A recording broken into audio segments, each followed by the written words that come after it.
আজকের এই এক্সপ্লেনারে সবাইকে অনেক অনেক স্বাগত। আজ আমরা কর্পোরেট আইটি জগতে এন্ট্রি নেওয়ার একটা দুর্দান্ত সুযোগ নিয়ে কথা বলবো। বিশেষ করে পশ্চিমবঙ্গে যে সমস্ত গ্র্যাজুয়েটরা সদ্য কলেজ পাশ করে বেরিয়েছেন তাদের জন্য ডেস্কটপ সাপোর্ট ইঞ্জিনিয়ারের এই রোলটা কিন্তু একদম পারফেক্ট একটা লঞ্চ প্যাড। একদম শুরুর দিকের এই চাকরিটা কিভাবে ভবিষ্যতের একটা উজ্জ্বল দরজা খুলে দিতে পারে, আজ সেটাই বিস্তারিত আলোচনা করা হবে। আচ্ছা, চলুন তাহলে সোজা মূল বিষয়গুলোতে ঢুকে পড়া যাক। আজকে আমরা মূলত 5টি জিনিস কভার করব। 1. রুলের ওভারভিউ এবং বেতন। 2. মূল হার্ডওয়্যার আর সফটওয়্যার দায়িত্ব। 3. নেটওয়ার্কিং এবং অ্যাডমিন টাস্ক। 4. প্রয়োজনীয় টেকনিক্যাল এবং সফট স্কিল। আর শেষে আবেদন এবং পরবর্তী ধাপ। ব্যাস, এই পুরো স্ট্রাকচারটা জানলেই সব ডাউট ক্লিয়ার হয়ে যাবে। তো 1 নম্বর সেকশন, রোলের ওভারভিউ এবং বেতন। যে কোনো কাজের ক্ষেত্রে তার বেসিক ডিটেলস আর স্যালারিটা জেনে নেওয়াটাই তো সবচেয়ে ভালো, তাই না? চলুন দেখে নিই। যারা সদ্য ক্যারিয়ার শুরু করছেন তাদের জন্য 3 লক্ষ টাকার বার্ষিক প্যাকেজ দিয়ে শুরু করাটা কিন্তু সত্যিই খুব দারুণ একটা ব্যাপার। একদম ফ্রেশার হিসেবে কর্পোরেট জগতে পা রাখার জন্য এর চেয়ে অ্যাট্রাকটিভ স্টার্ট আর কি হতে পারে। আর সবচেয়ে বড় সুবিধাটা কি জানেন? চাকরিটা খোদ কলকাতায়। তাছাড়া কোনো পূর্ব অভিজ্ঞতার একেবারে প্রয়োজন নেই। মানে ফ্রেশাররা এখানে 100% ওয়েলকাম। শিক্ষাগত যোগ্যতার ক্ষেত্রে যে কোনো সাবজেক্টের গ্র্যাজুয়েট হলেই চলবে। শুধু কম্পিউটারের বেসিক নলেজ আর টেকনোলজির প্রতি একটু প্যাশন থাকলেই হলো। তো আসল বিষয়টা হলো এই রোলের অবজেক্টিভটা বোঝা। এখানে মেইন কাজটাই হলো কর্পোরেট পরিবেশে এন্ড ইউজারদের টেকনিক্যাল সাপোর্ট দেওয়া। একটা বড় অফিসে তো রোজই কিছু না কিছু টেকনিক্যাল ইস্যু লেগেই থাকে, তাই না? সেই সমস্যাগুলো চটজলদি সমাধান করে অফিসের কাজকে একদম মসৃণ রাখাই হলো একজন ডেস্কটপ সাপোর্ট ইঞ্জিনিয়ারের মূল লক্ষ্য। এবার আসি 2 নম্বরে, মূল হার্ডওয়্যার এবং সফটওয়্যার দায়িত্ব। প্রতিদিনের কাজে মূলত দুটো দিক থাকে, ফিজিক্যাল ডিভাইসের ট্রাবল শুটিং আর ডিজিটাল বা সফটওয়্যার পার্ট। চলুন এটা একটু ভেঙে দেখা যাক। মজার বিষয়টা হলো হার্ডওয়্যার আর সফটওয়্যার সাপোর্টের কাজগুলো কিভাবে একে অপরের চেয়ে আলাদা। একদিকে ডেস্কটপ, ল্যাপটপ, প্রিন্টারের মতো হার্ডওয়্যারগুলো ইনস্টল বা মেরামত করতে হবে, অন্যদিকে অপারেটিং সিস্টেমের কোনো সমস্যা, বেসিক কনফিগারেশন, এমএস অফিসের ট্রাবল শুটিং বা অ্যান্টিভাইরাস আপডেটের মতো সফটওয়্যার ইস্যুগুলো সামলাতে হবে। প্রতিদিনের কাজে এই 2 ধরনের স্কিলের ব্যালেন্সটাই হলো আসল ব্যাপার। 3 নম্বর সেকশন, নেটওয়ার্কিং এবং অ্যাডমিন টাস্ক। ডেস্কটপ সাপোর্ট কিন্তু শুধু একটা কম্পিউটারের মধ্যে আটকে থাকে না, এর বাইরেও বেশ কিছু ব্রডার দায়িত্ব থাকে। ধরুন পুরো কর্পোরেট নেটওয়ার্কের মধ্যে কোনো কানেক্টিভিটি ইস্যু হলো।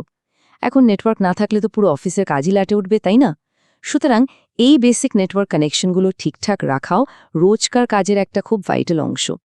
যে কোনো হেল্প ডেস্ক টিকিটের ক্ষেত্রে একটা দারুণ লজিক্যাল ওয়ার্কফ্লো মেনে চলতে হয়। প্রথম ধাপ হলো সমস্যাটা ঠিক কী সেটা ডায়াগনোজ করা বা ধরা। দ্বিতীয় ধাপে ইউজারকে যত দ্রুত সম্ভব একটা সলিউশন দেওয়া। আর তৃতীয় ধাপে যদি সমস্যাটা আয়ত্তের বাইরে থাকে তবে সেটার সাথে সাথে হায়ার টেকনিক্যাল টিমের কাছে এসকেলেট করা। এই স্ট্রাকচার্ড অ্যাপ্রোচের কারণেই কোনো সমস্যার অমীমাংসিত থাকে না। শুধু টেকনিক্যাল ফিক্স নয়, কিছু অ্যাডমিনিস্ট্রেটিভ কাজও আছে, যেমন আইটি অ্যাসেটগুলোর ডিটেইলড রেকর্ড রাখা, সিস্টেম ডকুমেন্টস মেনটেন করা আর কোম্পানির আইটি পলিসিগুলো স্ট্রিক্টলি ফলো করা। একটা সিকিউর কর্পোরেট পরিবেশ বজায় রাখার জন্য এগুলো কিন্তু হার্ডওয়্যার সারানোর মতোই সমান জরুরি। এবার আসি 4 নম্বর সেকশনে, প্রয়োজনীয় টেকনিক্যাল এবং সফট স্কিল। কর্পোরেট আইটি সেক্টরে টিকতে গেলে কিন্তু শুধু টেকনিক্যাল নলেজ থাকলেই চলে না, মানুষের সাথে মিশতে পারার ক্ষমতাটাও খুব দরকার। এখন আসল চমকটা হলো টেকনিক্যাল দক্ষতা আর সফট স্কিলগুলোর দারুণ একটা ব্যালেন্স।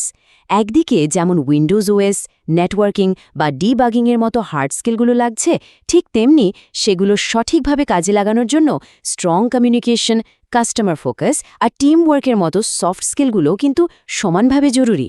এই দুটোর পারফেক্ট কম্বিনেশনই সাধারণ একটা স্কিলসেটকে দুর্দান্ত প্রফেশনালে পরিণত করে। তবে সবকিছুর ঊর্ধ্বে একটা ব্যাপার থাকে, আর সেটা হলো নতুন প্রযুক্তি শেখার প্রবল আগ্রহ। সত্যি বলতে কি, টেকনোলজি তো রোজ পাল্টাচ্ছে, তাই যদি নতুন কিছু শেখার এই জেদ বা আগ্রহটা থাকে তাহলে দেখবেন ছোটখাটো স্কিলের ঘাটতি অনায়াসেই ঢেকে যায়। এমপ্লয়াররা এই মানসিকতাটাকেই সবচেয়ে বেশি কদর করেন। আচ্ছা, আমরা একদম শেষ পর্যায়ে চলে এসেছি ৫ নম্বর সেকশন, আবেদন এবং পরবর্তী ধাপ।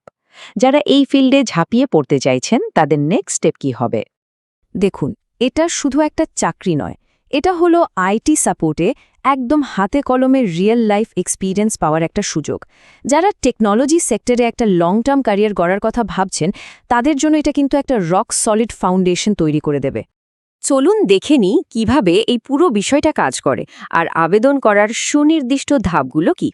যারা আগ্রহী তারা নির্দিষ্ট লিংক গিয়ে সরাসরি আবেদন করে ফেলতে পারেন। অ্যাপ্লিকেশনের ক্ষেত্রে কোনো সাহায্যের দরকার হলে 98300925 নম্বরে নিশ্চিন্তে কল করা যেতে পারে। আর হ্যাঁ, যদি মনে হয় নিজের স্কিলটা আর একটু পলিশ করা দরকার, তাহলে কনভলিউশন এডুকেয়ারের ট্রেনিং প্রোগ্রামগুলো কিন্তু দারুণ কাজে আসতে পারে। পুরো বিষয়টা আমরা বেশ গুছিয়ে আলোচনা করলাম। এবার শেষে এসে একটা প্রশ্ন রেখে যাই, আইটি সাপোর্টের এই রোলটা কি প্রফেশনাল জার্নির একদম সঠিক ফার্স্ট স্টেপ হতে পারে? আজকের এই আলোচনা থেকে পাওয়া ইনফরমেশনগুলো নিয়ে একটু ভেবে দেখুন। কে বলতে পারে এই একটা এক্সাইটিং সিদ্ধান্তই হয়তো নতুন কোনো ক্যারিয়ারের মোড় ঘুরিয়ে দিতে পারে। আজকের মতো আলোচনা এখানেই শেষ করছি। সাথে থাকার জন্য অসংখ্য ধন্যবাদ।